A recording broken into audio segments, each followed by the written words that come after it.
Bismillahirrahmanirrahim. Assalamualaikum warahmatullahi wabarakatuh. Bertemu lagi dengan saya pada mata kuliah Sistem Operasi untuk kelas Sistem Operasi pagi gelombang yang ketiga, di mana pada hari ini, hari Rabu, tanggal 21 Oktober 2020, kita masuk pada pertemuan yang kedua. Pada pertemuan yang kedua ini, saya akan menyampaikan materi tentang perkembangan sistem operasi.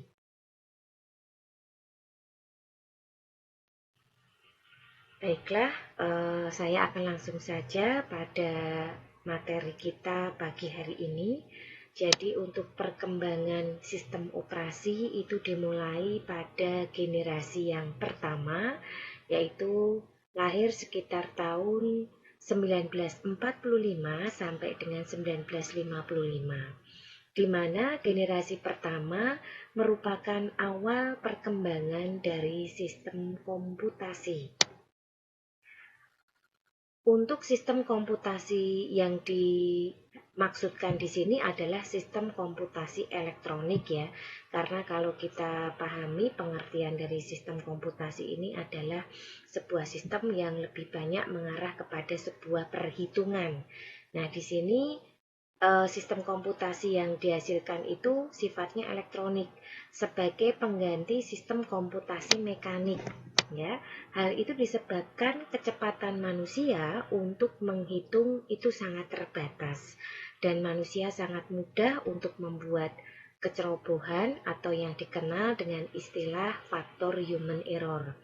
Dan hal ini tidak hanya menyebabkan kekeliruan saja, bahkan juga bisa menjadi sebuah kesalahan. Nah, untuk generasi yang pertama ini, awalnya sistem operasi itu dikembangkan untuk sistem komputasi elektronik ya. Kemudian muncul generasi yang kedua, yaitu tahun 1955 sampai 1965. Generasi yang kedua ini memperkenalkan istilah batch processing system, yaitu job yang dikerjakan dalam satu rangkaian, lalu dieksekusi secara berurutan. Pada generasi ini, sistem komputer belum dilengkapi sistem operasi, tetapi beberapa fungsi sistem operasi itu telah ada. Contohnya seperti FMS atau Fortran Monitoring System dan IBSys. Jadi generasi komputer kedua ini justru bisa disebut sebagai generasi pertama dari sistem operasi. Pada tahun 64, IBM mengeluarkan komputer keluarga dengan nama Sistem Garing 360 Komputer S-360 yang dirancang agar kompatibel secara perangkat keras yang merupakan bagian dari sistem operasi OS 360. Sistem 360 akhirnya berevolusi menjadi sistem 370. Kemudian muncullah generasi yang ketiga, yaitu sekitar tahun 65 sampai dengan tahun 80. Pada generasi ini, perkembangan sistem operasi biasanya digunakan untuk melayani banyak pemakai sekaligus, di mana para pemakai itu melakukan interaktif komunikasi lewat terminal secara online ke komputer. Maka sistem operasi memiliki spesifikasi pada generasi yang ketiga ini adalah sebagai berikut. 1. Multi-user, yang artinya bisa dipergunakan oleh banyak user sekaligus. Kemudian yang kedua, multi-programming, yang artinya melayani banyak program sekaligus. Yang ketiga, time sharing. Artinya, setiap pemakai memiliki satu terminal pada saat online. Dan yang keempat, spooling. Artinya, peripheral seolah-olah dapat digunakan bersama-sama secara sekaligus pada saat yang sama. dapat diakses secara simultan yang menggunakan teknik menyediakan beberapa partisi memori. Ini adalah beberapa spesifikasi dari jenis sistem operasi yang muncul pada generasi yang ketiga. Nah, berikutnya muncul generasi yang keempat, yaitu tahun 80 sampai dengan 2000. Pada generasi ini, sistem operasi dipergunakan untuk jaringan komputer, di mana user menyadari keberadaan komputer yang saling terhubung satu sama lainnya. Pada masa ini, para user juga telah dinyamankan dengan adanya GUI atau Graphical User Interface, yaitu antarmuka komputer yang berbasis grafis yang sangat nyaman. Pada masa ini juga dimulai era komputasi tersebar, di mana komputasi tidak lagi berpusat di satu titik, tetapi dipecah di banyak komputer sehingga tercapai kinerja yang jauh lebih baik. Pada generasi keempat ini ditandai berkembang dan meningkatnya kemampuan komputer desktop atau komputer pribadi dan teknologi jaringan. Jaringan TCP atau IP telah mulai dipergunakan secara luas baik oleh kalangan militer, peneliti, perguruan tinggi, dan masyarakat secara umum. Pada tahun 56 muncul GMNIAIO. Sistem operasi pertama ini dipergunakan pertama kali oleh General Motors pada komputer besar IBM 704. Namun, sistem ini tidak lebih hebat dari batch processing. Tahun 69 ada Unix. Sistem operasi modern pertama ini dikembangkan oleh Ken Thompson dan Dennis Ritchie yang saat itu membutuhkan sebuah platform yang cepat untuk game yang bernama Space Travel. Berikutnya tahun 1973 ada Xerox Alto.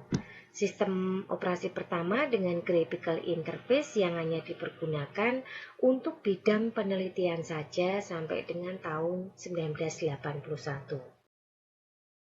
Kemudian tahun 80 itu ada KIDOS. KIDOS itu singkatan dari Quick DOS. Ini Tim Peterson dari Seattle Computer menulis KIDOS yang dibuat dari OS terkenal pada masa itu. CP/M, ya, KIDOS yang terkenal dengan singkatan dari Quick and Dirty Operating System dipasarkan oleh Seattle Computer dengan nama 86DOS karena dirancang untuk prosesor Intel 8086. Dari Microsoft, Bill Gates membeli lisensi KIDOS dan menjualnya ke berbagai perusahaan komputer. Kemudian tahun 81 muncul PC-DOS. IBM meluncurkan PC-DOS yang dibeli dari Microsoft untuk komputernya yang berbasis prosesor Intel 8086. Kemudian MS-DOS ini muncul, di mana Microsoft menggunakan nama MS-DOS untuk OS ini jika dijual oleh perusahaan di luar IBM. Jadi kalau IBM mengeluarkan PC-DOS, kalau untuk Microsoft mengeluarkan MS-DOS, itu terjadi tahun 1981. Kemudian tahun 1983 sampai dengan 1985 ada MS-DOS versi 2 yang diluncurkan pada komputer PC XT. Sistem 1.0 di mana Apple meluncurkan Macintosh dengan OS yang diturunkan dari BSD Unix. Sistem 1.0 merupakan sistem operasi pertama yang telah berbasis grafis dan menggunakan mouse. MS-DOS 3.0, Microsoft meluncurkan MS-DOS 3.0 untuk PC IT yang menggunakan chip Intel 80286 dan yang mulai mendukung penggunaan harddisk lebih dari 10 MB. Kemudian ada MS Windows 1 di mana Microsoft memperkenalkan sistem operasi ini, dan OS ini telah menyediakan lingkungan yang berbasis GUI atau Graphical User Interface dengan kemampuan multitasking. Sayangnya, sistem operasi ini sangat buruk performanya dan tidak mampu menyamai kesuksesan dari Apple. Kemudian muncul Novell NetWare, di mana Novell meluncurkan sistem operasi yang berbasis jaringan NetWare 86 yang dibuat khusus untuk prosesor Intel 8086.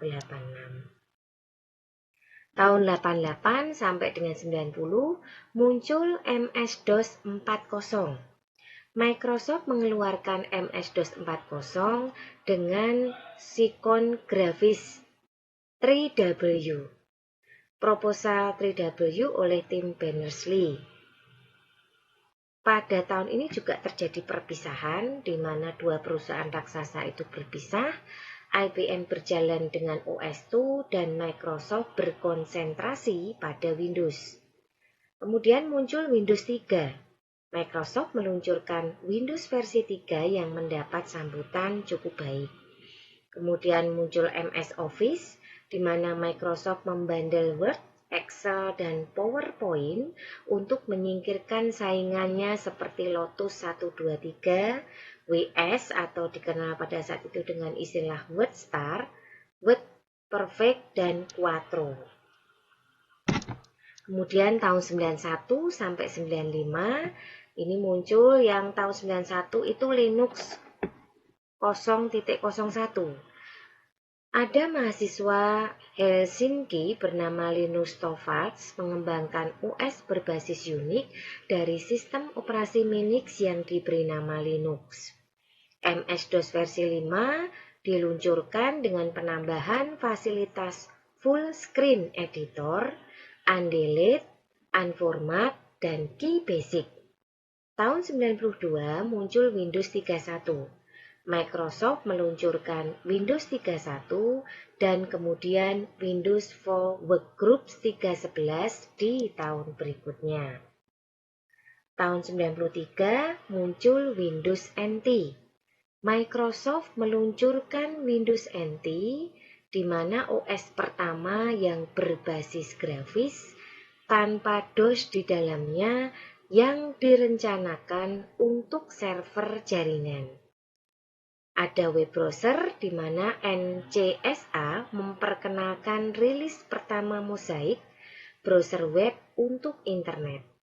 Kemudian ada MS-DOS 6, Microsoft memperkenalkan MS-DOS 6 upgrade yang mencakup program kompresi hard disk double space. Tahun 94 ada FreeDOS.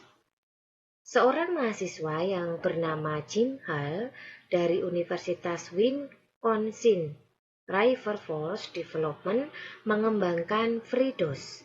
FreeDOS dibuat setelah Microsoft berniat menghentikan dukungannya untuk DOS dan menggantikannya dengan Windows 95. Tahun 95 muncullah Windows 95 oleh Microsoft, dan ini bersamaan dengan munculnya lagu Start Me Up dari Rolling Stones yang kebetulan bisa terjual lebih dari 1 juta salinan dalam waktu 4 hari. Ini dimunculkan bersamaan oleh Microsoft pada saat meluncurkan Windows 95. Kemudian tahun 96 sampai 2000. Tahun 96 muncul Windows NT versi 4. Kemudian tahun 97 ada Mac OS. Untuk pertama kalinya Apple memperkenalkan penggunaan nama Mac OS pada Mac OS 7.6. Tahun 98 muncul Windows 98. Web browser Internet Explorer menjadi bagian penting dari Windows 98 dan berhasil menumbangkan dominasi Netscape Navigator. Ada fasilitas Google, merupakan search engine terbaik hadir di internet dan diketahui menggunakan Linux sebagai servernya. Tahun 99 muncul Corel Linux. Corel pembuat program CorelDRAW yang sebelumnya telah menyediakan WordPerfect versi Linux, ikut membuat OS berbasis Linux dengan nama Corel Linux dan yang nantinya beralih nama menjadi Sandros. Tahun 2000 muncul macOS X atau macOS 10. macOS diganti dengan mesin berbasis BSD Unix dengan kernel yang disebut sebagai macOS X. Windows 2000 diluncurkan sebagai penerus Windows NT pada tahun 2000 ini. Kemudian Windows Me ini diluncurkan oleh Microsoft yang merupakan versi terakhir dari Windows 95. Kemudian ada China Ghost Linux, Red Flag Linux diluncurkan dari RRC. Tahun 2001 sampai 2005. Tahun 2001 muncul Windows XP, kemudian tahun 2002 OpenOffice itu merupakan program perkantoran berbasis open source yang dikeluarkan oleh Sun Microsystems. Kemudian OS lokal, ini buatan anak negeri berbasis Linux mulai bermunculan.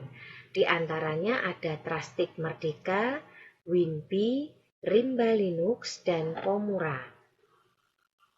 Tahun 2003, Microsoft meluncurkan Windows Server 2003. Kemudian tahun 2004 muncul Ubuntu, di mana versi Ubuntu yang pertama diluncurkan dan didistribusikan ke seluruh dunia. Ada beberapa versi distro yang dikeluarkan, yaitu Ubuntu yang berbasis Gnome, Ubuntu berbasis KDE, Xubuntu berbasis XFCE, dan Edubuntu untuk bidang pendidikan. Tahun 2005 muncul Mandriva. Mandrik bergabung dengan Connectiva dan berganti nama menjadi Mandriva. Tahun 2006 ini ada Unbreakable Linux, di mana Oracle ikut membuat distro berbasis Linux yang diturunkan dari Red Hat Enterprise. Kemudian ada Chiplux, distro lokal terus bermunculan. Bahkan majalah Chip yang lebih banyak memberikan pembahasan tentang Windows juga tidak ketinggalan membuat distro Linux dengan nama Chiplux yang diturunkan dari distro lokal PC Linux dari keluarga PC Linux OS atau varian Mandriva. Chiplux merupakan distro lokal pertama yang didistribusikan dalam format DVD. Tahun 2007 muncul Windows Vista.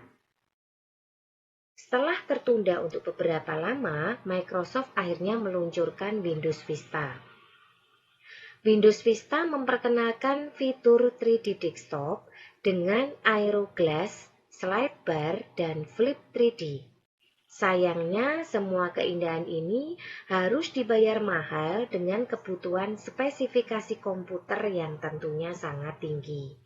Tahun 2008 muncul 3D OS. Tidak seperti Vista yang membutuhkan spesifikasi tinggi, 3D desktop di Linux muncul dengan spesifikasi komputer yang sangat-sangat ringan. Era hadirnya teknologi 3D desktop di Indonesia ditandai dengan hadirnya sistem operasi 3D OS yang dikembangkan oleh PC Linux. Ada beberapa versi yang disediakan, yaitu versi 3D OS untuk pengguna umum, serta versi distro warnet Linux dan Game Center Linux. Tahun 2010 muncul Windows 7. Sistem operasi ini merupakan penyempurna dari sistem operasi yang dibuat sebelumnya oleh Microsoft. Bisa dikatakan bahwa sistem operasi ini merupakan sistem operasi terbaik yang ada pada saat ini. Tahun 2012 muncul Windows 8. Microsoft mengeluarkan sebuah sistem operasi yaitu Windows 8. Sistem operasi ini memiliki tampilan yang sangat menarik dibandingkan dengan Windows lain yang sebelumnya. tahun 2014 sampai 2015 muncul Windows 10. Dan sekarang yang sistem operasi terbaru diluncurkan oleh Microsoft ya, ini adalah Windows 10. Windows 10 merupakan tampilan Windows terlengkap dan menyeluruh dibandingkan versi sebelumnya, sehingga lebih pantas dinamakan Windows 10 karena angka 10 itu merujuk pada kesempurnaan. Windows ini diperkenalkan pada tanggal 30 September 2014 dan akan dirilis tahun 2015. Baiklah, kira-kira itu tadi tema atau materi yang saya berikan pada pagi hari ini. Jadi, pada pagi hari ini kita membahas tentang perkembangan sistem operasi, di mana kita berbicara sistem operasi dari satu generasi ke generasi selanjutnya. Kalau kita lihat bahwa perkembangan sistem operasi ke generasi selanjutnya, biasanya generasi selanjutnya ini merupakan hasil pengembangan atau mungkin revisi atau mungkin pelengkap dari versi sebelumnya. Jadi harapannya dibuatnya versi baru itu selalu harusnya lebih dari versi sebelumnya, jangan sampai malah kurang. Ya. Nah, kalau kita lihat secara umum, intinya sistem operasi itu ada dua jenis ya. Jadi yang berjalan di platform TUI dan yang berjalan di platform GUI. Kalau yang berjalan di platform TUI ini basisnya teks. Berarti segala sesuatunya perintah, kemudian kita melakukan apa saja itu harus tertulis, diketik ya. Sedangkan untuk yang GUI ini basisnya adalah grafis. Semuanya sudah disediakan secara grafis dan ada visualisasinya. Nah, ini yang bisa kita lihat. Kemudian tadi dalam perkembangan ini saya juga membicarakan setiap generasi itu pasti punya kelebihan dan kekurangan. Ada spesifikasi tersendiri pada setiap generasi. Nah, seperti biasa, pada akhir pertemuan itu saya selalu memberikan kuis. Untuk kuis pada pagi hari ini kurang lebih ada 5 pertanyaan. Bisa saya bacakan satu persatu. Yang pertama, jelaskan komputer generasi pertama secara singkat. Ya, jadi generasi pertama itu apa saja yang terjadi pada zaman itu? Tahun berapa? Kemudian adakah sesuatu yang menjadi spesial pada generasi yang pertama itu? Kemudian yang kedua, tahun 2007 dan 2008, sebutkan sistem operasi yang berkembang pada saat itu. Silahkan nanti yang lupa mungkin bisa membuka PPT, yang ingat bisa langsung saja ditulis ada berapa sistem operasi yang muncul dan namanya apa. Kemudian yang ketiga, kapankah Windows 10 dirilis? Tadi kalau yang mendengarkan dan memperhatikan pasti langsung bisa menjawab ya. Ini ada di bagian akhir PPT. Kemudian ada beberapa jenis versi Ubuntu yang dikeluarkan. Nah, silahkan nanti dicari jawabannya. Kemudian yang terakhir, sebutkan 2 OS lokal buatan anak negeri. Saya cuma minta 2, nggak lebih. Jadi pada saat nanti Anda mengerjakan kuis, usahakan selalu melihat petunjuk teknis pembuatan tugas. Jadi jangan sampai ada tugas yang salah, jangan sampai ada tugas yang terlalu sedikit, dan jangan sampai ada tugas yang terlalu berlebihan. Ya, jadi di sini ketika Anda mengerjakan, menjawab, dibaca dulu, kemudian dengan seksama, jangan sampai ada yang tidak paham, baru dikerjakan. Nah, untuk kuis ini seperti biasa, nanti Anda tuliskan pada kolom komentar YouTube channel. Untuk YouTube channel nanti seperti biasa akan di-share di WA Group. Jadi langkah pertama Anda tetap harus melakukan login di Siakat terlebih dahulu. Ya, kemudian langkah yang kedua silahkan buka link YouTube yang ada di WA Group. Kemudian yang ketiga, silahkan jawab kuisnya pada kolom komentar YouTube channel.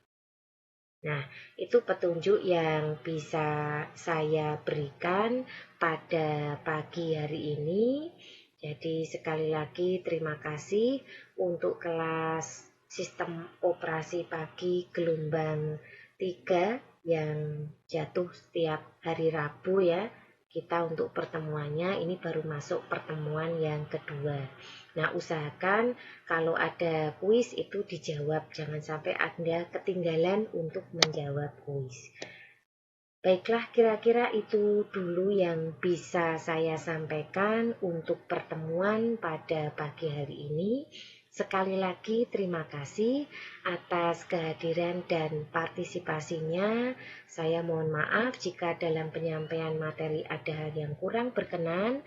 Jika ada yang tidak paham, silahkan untuk ditanyakan langsung melalui WA Group atau japri langsung kepada saya. Akhir kata, wassalamualaikum warahmatullahi wabarakatuh.